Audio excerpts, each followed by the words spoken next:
Behold, a gateway to your own past, if you wish.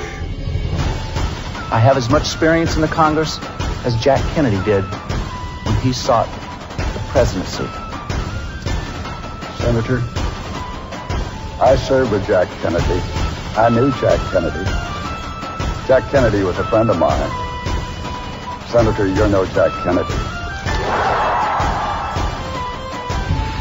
History's strange, it's alien, and it won't give us what we would like to have. The McPherson Financial Group are our sponsor for Hour 3 of Bill Mick Live on a Tuesday, the 22nd of August, 2023. Headline at BillMick.com is Let Them Eat Cake, but not a hurricane cake. Also on that page, links to Dave Bowman, the DaveBowmanShow.com, and Dave's history bibliography as Dave does history with us on these Tuesdays on Bill Mick Live. Dave Bowman joining us from Silverdale, Washington, as we get this hour started. Dave, we have long known, and I pretty much join you in the sentiment, that we're not fans of these presidential debates or pretty much any other debate that goes on. I quit watching presidential debates after, I think, 1988. Now let me caveat that. Presidential campaign debates, whether it's the president, the vice president, all of the, I don't even watch the debates here for port commissioners because they're stupid. They are literally nothing more than zinger contests. That's all they are. Yeah, it's who throws the best soundbite, who has the best one, who got hit the worst with them, all of that stuff. And that's even true in the most recent debates. I mean, there's no substance in any of this stuff. We're not learning anything about the candidates' positions. Not that the candidates differ all that much in their positions anyway. Mm-hmm. But even going back to really the last one I watched was the 1988, was it 88 vice presidential debate? Lloyd Bentsen against Dan Quayle. And everybody remembers this. Everybody remembers the Lloyd Bentsen remark to Dan Quayle. You can probably quote it with me. I knew Jack Kennedy. Senator, you're no Jack Kennedy. Mm-hmm. And the audience goes bananas. And for weeks, that's all we heard was "You're no Jack Kennedy," and that visual of Dan Quayle sitting on the stage staring straight ahead was, to this day, it's remarkable. If we had the original constitutional system where, the second place finisher got to be vice president, I wonder if Lloyd Bentsen wouldn't have won the vice presidency just on the basis of that. But here's the problem with that Lloyd Bentsen slam of Dan Quayle. Does anybody remember why Dan Quayle brought up Jack Kennedy to begin with? Not at all. Nobody does. And the fact is that Dan Quayle was absolutely correct in what he said. And yet all anybody remembers is Lloyd Bentsen's reply. Dan Quayle was bringing up, there were questions about his experience. And Quayle made the comment about, I have every bit as much experience as John Kennedy had when he was running for president, which he did. Well, I knew Jack Kennedy. Senator, you're no Jack Kennedy. Everybody goes bananas. That's not to say I don't have an idea of how to fix these debates, Bill. I've long had an idea of how to do this. I think I heard it the other day on What the Frock on your podcast. Well, I don't remember if we talked about this or not, but having you host it. Well, no, I don't want to host it. You know who I want to host it, though? And not in his current iteration, in his third iteration, I think, Joe Rogan, when he was the host of Fear Factor. I have this idea. Pits of snakes in and the like. Bingo. Presidential debate, Fear Factor. You don't get to answer a question until you pass this test. This physical challenge. Right. Now, this has the advantage of, let's see who's really the bravest. And it also has the possibility of at least one candidate dying of a heart attack in the middle of this thing, which would make it far more interesting and far more fun to watch, I think. Well, especially if we get the candidates that, if we buy the polling numbers and the way things are going now in the presidential, in the general election, that debate, there'd be a good chance of somebody dropping over in a Fear Factor debate. Right. I mean, let's face facts. The the more you make these debates are useless. So you might as well make them as full-on Jerry Springer-esque as you possibly can. I mean, I'm in favor of the chair flying, broken noses. I mean, it's got to be better than what we're getting now, which is nonsense. And I don't care who the candidates are. I keep being told that one particular candidate just dominates debates, which is true. He does, but not by actually debating. So... Well, none of them debate. That's the thing. They don't debate. Now, they may hit some talking points on issues, but it's rarely more than bumper sticker philosophy because that's all they've got time for. And then you get into the tit for tat shots back and forth at each other that really add nothing to the discussion other than who do you think won that part? Right. And that's all you see the next day, too. That's all you're going to get. Your Fox News at the top of the hour will play literally a 10-second bite of the whole thing. And then talk about it for half an hour. Yeah, and we're supposed to make our decisions based on this. That's not a debate. That's nonsense. But there was a time, Bill, when there were actually political debates in this country that actually made sense. And we talk about those when we continue in 60 seconds on Dave Does History on Bill Mick Live. Dave Bowman with us. Dave Does History on Bill Mick Live these Tuesdays in our 8 o'clock hour. So, Dave, we did have substantive debates previously in our history, but what we didn't have was the readily available transmission of them to mass. Oh, Bill. To the mass public, right? Oh, Bill. You could not possibly be more wrong. Oh, yes, I could. I've been more wrong on many things. That. No TV, no radio. It wasn't instant. It took a while for these things to transmit. How long do you think it took? I don't know. By telegraph, hours, by newspaper, days. I would tell you, and we're going to talk about this a little bit later, but from the 7 debates we're going to talk about over the next couple of minutes here, the debates were being printed in newspapers within 2 hours. Really? Of the event. That quickly. It's amazing what people don't know about our country in the 1850s. Back in the 1850s, there was an issue that divided this country. If you had to pick an issue, the single dividing issue today, would you be able to come up with one? No, multiple. In 1858, the issue, hands down, no debate, no discussion, no argument, was slavery. Mm-hmm. And there were multiple positions on slavery, including the position of Abraham Lincoln, which was that slavery is bad and should not be extended. And the position of one Stephen A. Douglas, who was the senator from Illinois, which was that it should be up to the individual territories when they become states to decide whether or not they should be slave states or not. Make sense? That they have differing views? Absolutely. I mean, there you go. The significance of slavery as a contentious issue escapes us today. We think today that we have political divisions. Nothing like it was in the 1850s. And in 1858, Lincoln had decided to run for the Senate position, the Senate seat in Illinois. Now, keep in mind that in the 1850s, the people did not elect the senators. The state legislature did. So what they were really doing was running for the people. They were debating before the people who voted for the state legislators who would then elect the senators.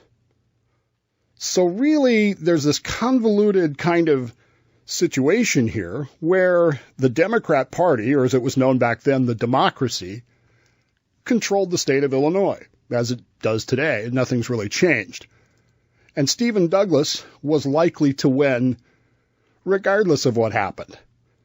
But Lincoln wanted to have these debates because he wanted to really focus on this idea of slavery, this idea of the expansion of slavery and stopping it, putting it to its absolute stop. Stephen Douglas as a senator, had been the champion of the Compromise of 1850, which resulted in the Kansas-Nebraska Act, which most Americans saw as unconstitutional and a violation of the Compromise of 1820 and the legislation that had been passed in the post-Mexican War era, which prohibited slavery in any acquired territory.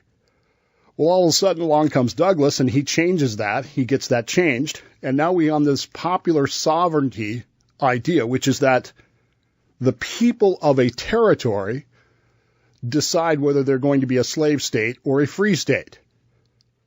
Now, that may seem like democracy on the surface, but it creates problems that should be fairly obvious to people, but sometimes they're not. I'm not really clear why, but it ended up causing a pre-Civil War civil war in the territory of Kansas before it became a state that wouldn't be settled until later when Kansas was admitted as a free state because the southern states seceded and they didn't have the votes to stop it. But many people died because of this idea that Douglas was pushing a popular sovereignty, and Lincoln wanted to expose that, and so he challenged Douglas to these debates. You know what might have been interesting? Did they hold this in a like a major public forum, Dave? They held it in the town squares. Why not in front of the actual state legislature that's going to send one of them eventually? That might have been a cool place to do that. Well, they did it 7 times, so they got plenty around of time for them to hear. Yeah. We're back with Dave Bowman. Dave does history, presidential debates on Bill Mick Live.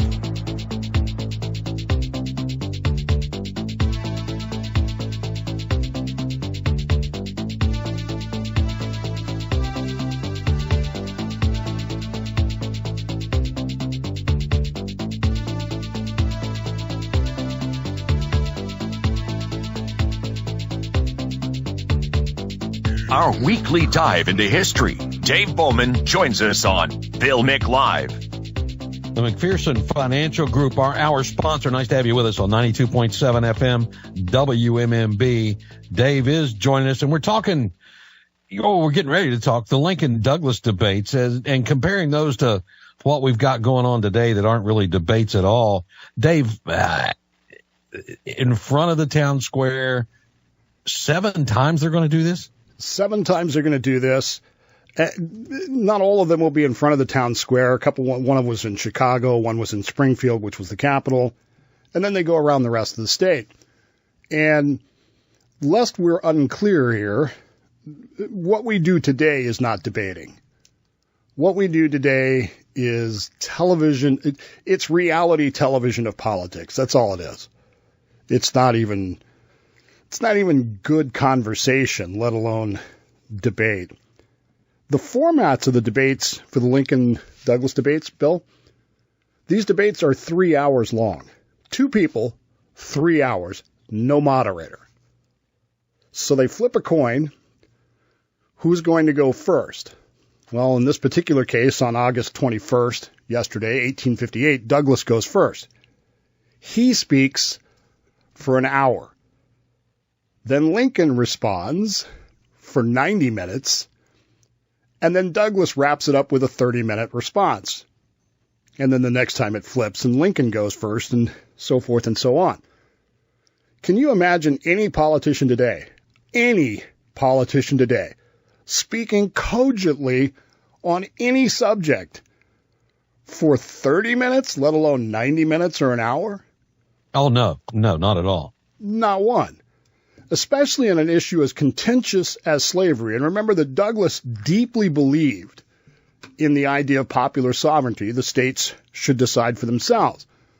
And he had was this a simple one-topic debate, period? It was all about slavery for all 3 hours? Pretty much. Wow. And it got personal. Don't misunderstand things. They took their zinger shots. Douglas repeatedly accused Lincoln of being not just an abolitionist, but a radical abolitionist. That he wasn't just about freeing the slaves. He wanted all the races to be equal And, of course, in the 1850s, specifically in 1858, that was not a viable political position. Sounds strange to us today because we accept that as fact. But in 1858, that was not the case. And at one point, Lincoln actually responded. This is actually a quote from Abraham Lincoln during the first debate. Are you ready? Sure. Quote, "Just because I don't want a black woman as my slave doesn't mean I want her as my wife." Unquote. Is that the Abraham Lincoln we're used to seeing and hearing from? There would be social media outrage today over this statement. Oh, Lord, there would be. But in 1858, that was, this is what we needed to hear. There are a lot of problems with Douglas's popular sovereignty issues. Number one, it's very morally ambiguous. Is it really the best choice? It's not staking out any territory at all, is it? No. And by making the state decide or the territory decide, what's the policy on slavery? What's the national policy? And this There's is not one. Well, but Lincoln kept saying there was. Remember we talked about in 1787, we talked about the fact that Congress got its act together for the first time in the middle of the convention and passed the Northwest Territories Act and said no slavery in new territories, period. Well, that was the national policy. But it was Douglas that got that policy overturned. Uh-huh. There was a potential for violence, which is what happened in Kansas. It was unclear, when do we actually vote on this? And who's in charge? Is this the federal, is slavery a federal issue? Or is it, as many people wanted it to be, a states' rights issue? And Lincoln was very much adamant that his position was not, he was not trying to abolish slavery. He was trying to stop the extension of slavery, even if he personally believed that slavery was bad. He didn't think that constitutionally you could end it, but he did want to stop the extension. Dave Bowman with us. Dave Does History. So big differences between these two candidates and lengthy debates to lay out their positions, Dave, and lo and behold, they do it, huh? I think that's one of the biggest differences between debates today. Debates, I'm using that term sarcastically, and debates of the Lincoln-Douglas debates in that era. Candidates in that era actually staked out positions. Douglas believed in popular sovereignty because he believed that was democracy in action. Lincoln opposed popular sovereignty because it believed that it was a violation of the Declaration of Independence's principles and that it violated the Constitution and the Republican forms of government and the Supremacy Clause. We don't get that today. Regardless of how vehement these politicians are today, there isn't that much difference between them. And none of them would dare take those extreme positions on any issue because they would be, ostracized. Much less dare to debate the constitutionality thereof. Oh, I doubt seriously that any candidate on the stage in this race would even understand the constitutional arguments here that both Douglas and Lincoln were making. Lincoln was opposed to the popular sovereignty, and remember that this was literally just a couple of weeks after he had made his famous House Divided speech. A house divided against itself cannot stand. Mm-hmm. And he carried those ideas into this. There was a third factor that was going on, which was the year before the Supreme Court, the Taney Court, had issued the so-called Dred Scott decision. This may be the worst decision in the history of the United States Supreme Court, in which the Supreme Court ruled that not only is slavery just, fine and dandy with us, but African Americans, former slaves or slaves, are so beneath everyone else that they can never possibly be citizens of the United States. Even if they're free men, they cannot be citizens, was the actual ruling of the United States Supreme Court. And Lincoln, as part of this debate, was deeply offended and concerned by that decision. The decision was obviously very pro-Southern, which Douglas, even though he was from Illinois, was seen as very pro-Southern.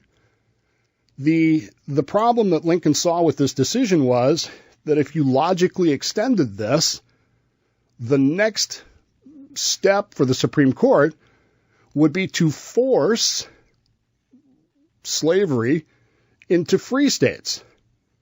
And he explains in great detail why he thinks this is the case. And this is not all that different from the same argument we had a few years ago about gay marriage and what ended up happening with the Supreme Court versus, just California or the entire nation. So Lincoln's position was sensical, even if it was, let's take this to its logical conclusion.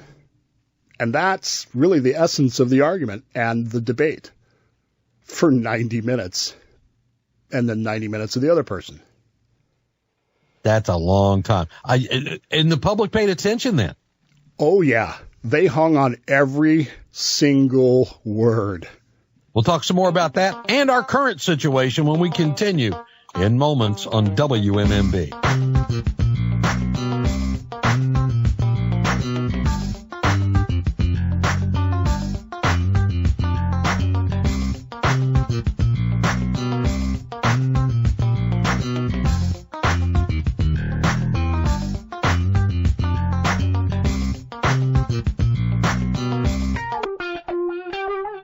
Hey, this show moves really fast, so don't miss your chance to weigh in.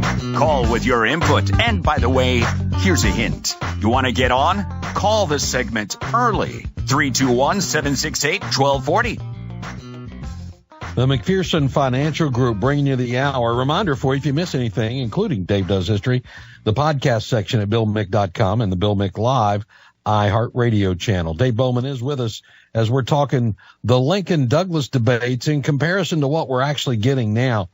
So 3-hour debates, an hour and a half for each, and you were telling me in the break, Dave, no note-taking, no anything. This is all out of the top of your head. No, you are expected to stand there, listen respectfully to your opponent, and then have a cogent response that fills that in. And in fact, Stephen A. Douglas is known as being a very masterful person at this. In fact, what they say of him is that he can dominate a debate, even though he's actually pretty ignorant of anything beyond the shores of America. He knows nothing of history. He knows nothing of foreign relations, any of those kinds of things. But he is an expert on America. And, of course, Lincoln is an expert speaker. And these two guys, as I was telling you during the break, my favorite painting of this is Stephen Douglas is talking, and he's doing the gestures. And remember, in that era, the gestures are just as important as the words. So and Lincoln is just standing there with his hand on his chin, listening respectfully, and then getting ready for his response, which, of course, would never happen today. As soon as someone said something you didn't like, you would be interrupting, and the moderator would have to say, bzz, bzz, bzz, it's not your turn, blah, blah, blah, and off we will go. Let him finish. Yeah, and that wouldn't happen. So, of course, if it degenerates into chair throwing, I'd probably be okay with it. The big questions at the end of the first debate, which happened, as I said yesterday, August 21st, 1858, were who won? Who actually is perceived as the winner of the debate? Now, we look at it and go, well, obviously it was Lincoln. That was not so obvious in 1858.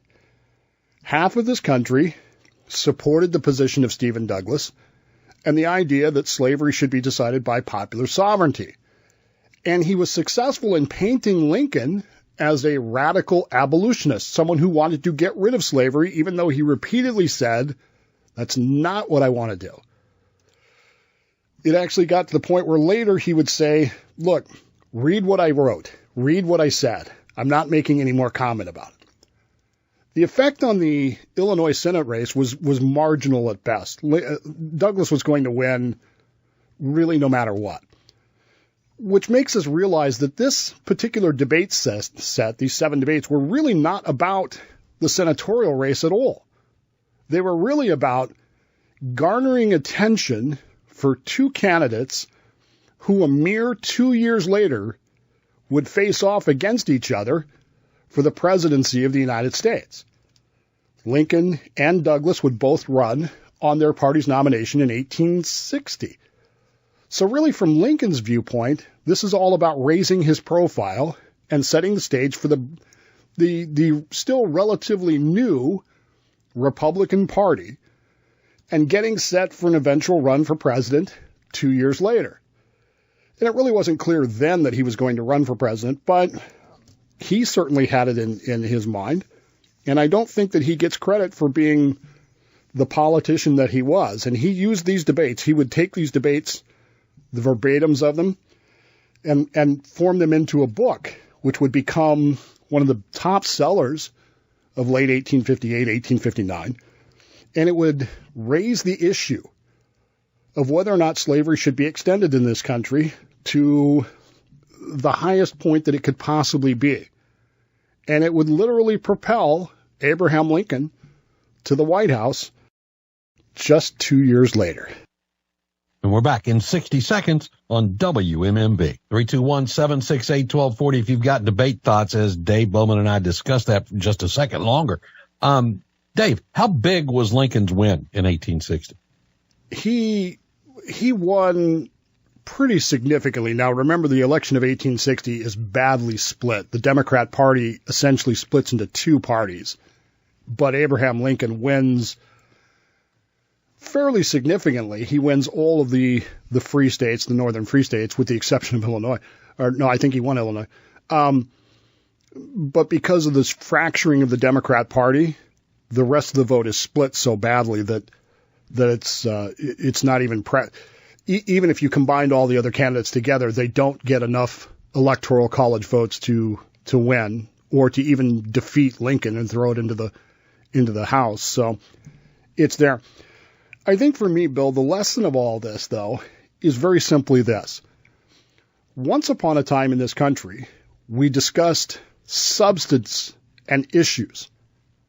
And we discussed it repeatedly, and we made sure that everybody read every word of it.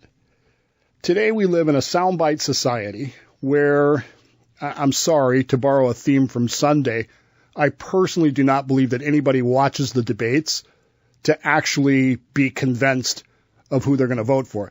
They watch the debates because they want the Jerry Springer moment. They want the zinger moment that they can either celebrate or decry. Nobody's watching debates today to learn anything about a candidate.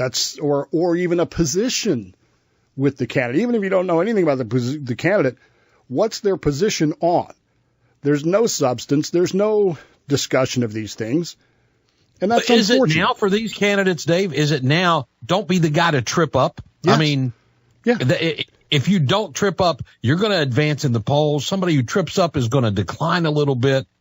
And again, I think the debate's upcoming this week, the debate that is upcoming this week, has an opportunity for all these also-rans, because Donald Trump's not going to be there. They'll take their shots at him if they want to, but it's a chance for DeSantis, Tim Scott, or any of these others to set them, Vivek Ramaswamy, to set themselves apart from the other candidates and maybe make this a three-tiered thing at the worst or at the best, and where it's Trump, and then who's going to be in the best position to face Trump in this primary election. I asked you earlier, Bill, what's the biggest issue in the country right now?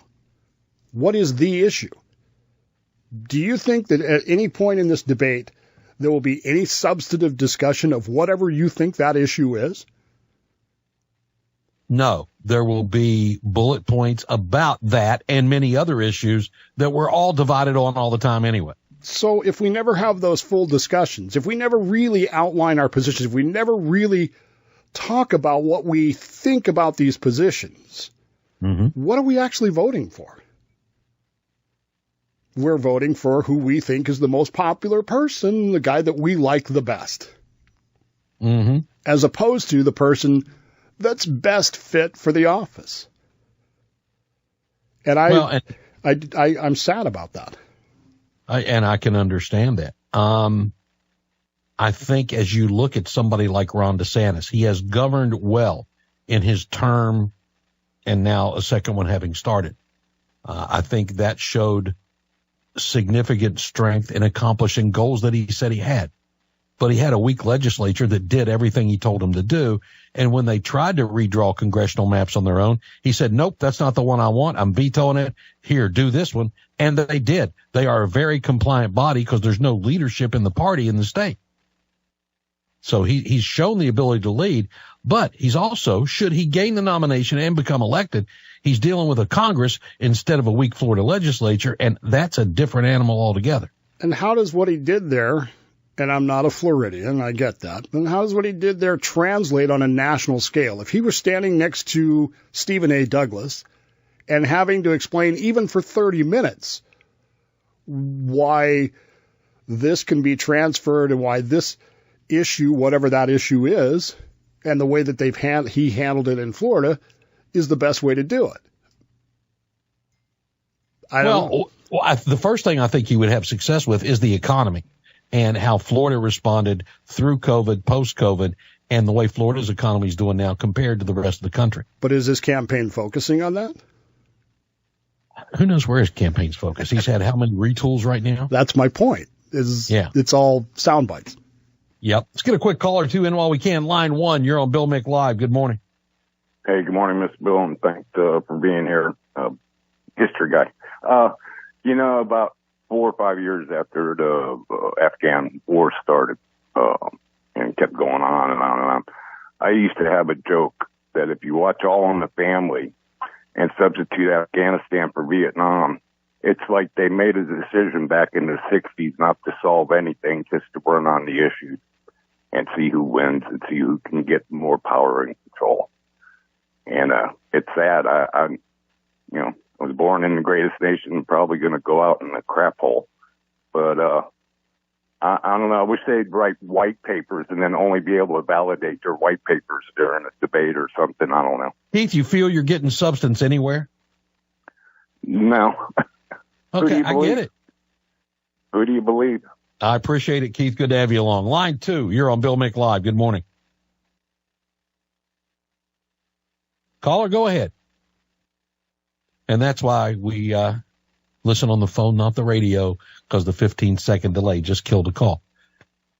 Dave, as this thing moves forward and we see these Republicans, will there be any kind of debate on the Democratic side? Heard you talking about it over the weekend in your podcast, that right now it's like Joe Biden says, I'm the guy, and nobody else is going to be there. As I understand things, the Democrat Party has said there will be no debates. Now, that may change, but again, I believe, and this is kind of unrelated to debates, but I believe that until Joe Biden says I'm not running, no one else in the Democrat Party is going to step up and do it. So, except for RFK Jr. Yeah, but you see what they're doing to him, and it's RFK They're Tulsi Jr. Gabbarding him? Yeah, I kind of think that they're Bernie Sandering him to some degree. I mean, they're setting rules and controlling things so that he can't win. Which is, I mean, again, if you're a party and you want to do that, that's why parties were created, to do that in the first place. But it also brings up the question of, and this is what RFK keeps saying, when are we going to actually debate this? When are we going to actually talk about this? Even in the terms of today's debates, we're not even getting that on the Democrat side. So I don't know. I'm concerned. Well, why not just take it to a convention and forget about primary elections, right? I would like to see that. The parties would never go for that. So, what are you going to do? I mean, you can't. The parties are created to protect themselves. That would save a lot of money. Yeah, it would be a lot more fun, too. Yeah, I would think so. Dave Bowman, always fun when you're here for Dave Does History. We'll look forward to next Tuesday. I'm looking forward to it as well.